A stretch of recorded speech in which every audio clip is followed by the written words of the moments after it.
يا ميمات، شيني ما تستحقنا ما نقدرش نخش طرابلس ولا نسيطروا عليها. تي انتم اصلا خليتوا فيها طرابلس ولا خليتوا فيها عاصمة؟ تي حسبي الله ونعم الوكيل فيكم.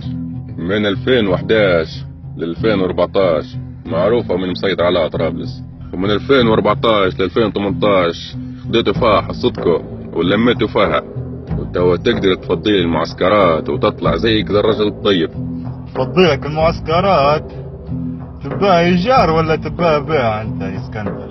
احنا يا ناخدها بالطول وبالعرض يا ما نخشوهاش طرابلس.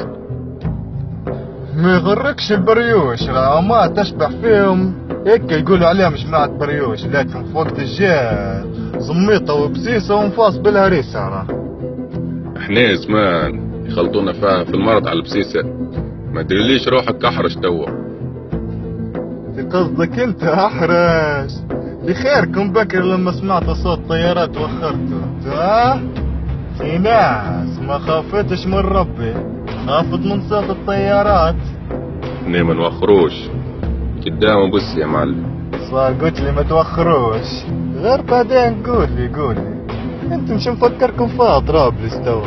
عشان فكرني فيها ديما نحن نحلم بها طرابلس، واخر حلمه يعني راجل لابس ابيض فابيض قاعد يقول لي انت نصيبك في طرابلس، انت نصيبك في طرابلس.